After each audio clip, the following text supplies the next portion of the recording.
అమెరికాలో ఉన్నత చదువుల కోసం వెళ్లిన ఒక చైనా విద్యార్థికి చేదు అనుభవం ఎదురైంది.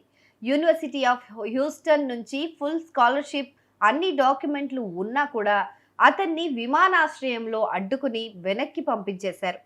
కేవలం 36 గంటల్లోనే అతని కలను చెరిపేశారు.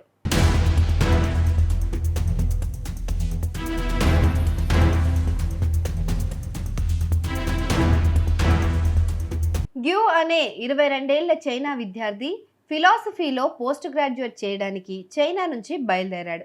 ఇంతకుముందు కార్నెల్ యూనివర్సిటీలో ఎక్స్చేంజ్ ప్రోగ్రాం కింద ఎలాంటి సమస్యలు లేకుండానే చదువుకున్నాడు. కానీ ఇప్పుడు హ్యూస్టన్ విమానాశ్రయానికి చేరుకోగానే US customs and border protection CBP అధికారులు అతన్ని పక్కకు తీసుకెళ్లారు.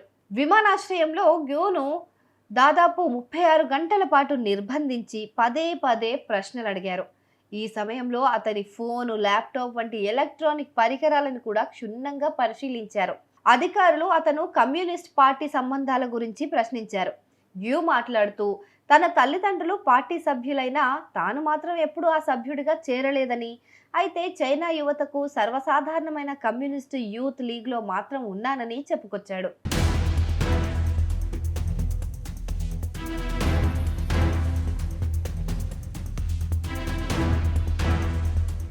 అధికారులు అతని ఫోన్ చాట్లలో చైనా స్కాలర్షిప్ కౌన్సిల్ గురించిన మెసేజ్లను చూసి అనుమానం పెంచుకున్నారు.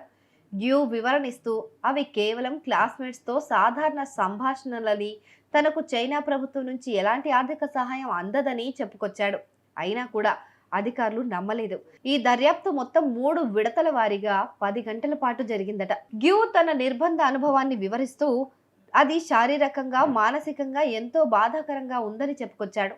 అధికారులు అతన్ని చల్లగా ఉన్న గదిలో దుప్పట్లు లేకుండా ఉంచారన్నారు.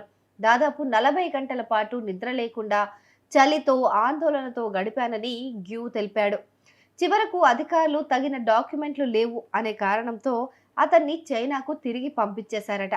అంతేకాకుండా 5 ఏళ్ల పాటు అమెరికాలోకి ప్రవేశించకుండా నిషేధం కూడా విధించారు.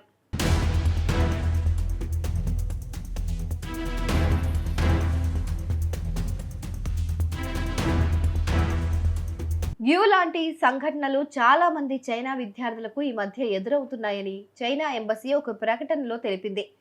10 మందికి పైగా విద్యార్థులు ఇలాగే వేధించబడ్డారని, కొందరిని 80 గంటల పాటు నిర్బంధించారని, పంపించేస్తున్నారని ఎంబసీ ఆరోపించింది. ఇది అమెరికా అధికారుల రాజకీయ ప్రేరేపిత చర్య అంటూ పేర్కొంది. దీనిపైన వైట్ హౌస్ ఎలాంటి వ్యాఖ్యలు చేయలేదు.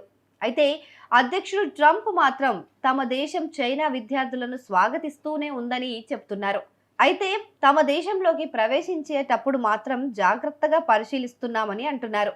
ఈ ఘటనల వల్ల అమెరికాలో చదువుకోవాలనుకునే ఇతర దేశాల విద్యార్థుల్లో ఆందోళన పెరిగే అవకాశం ఉంది.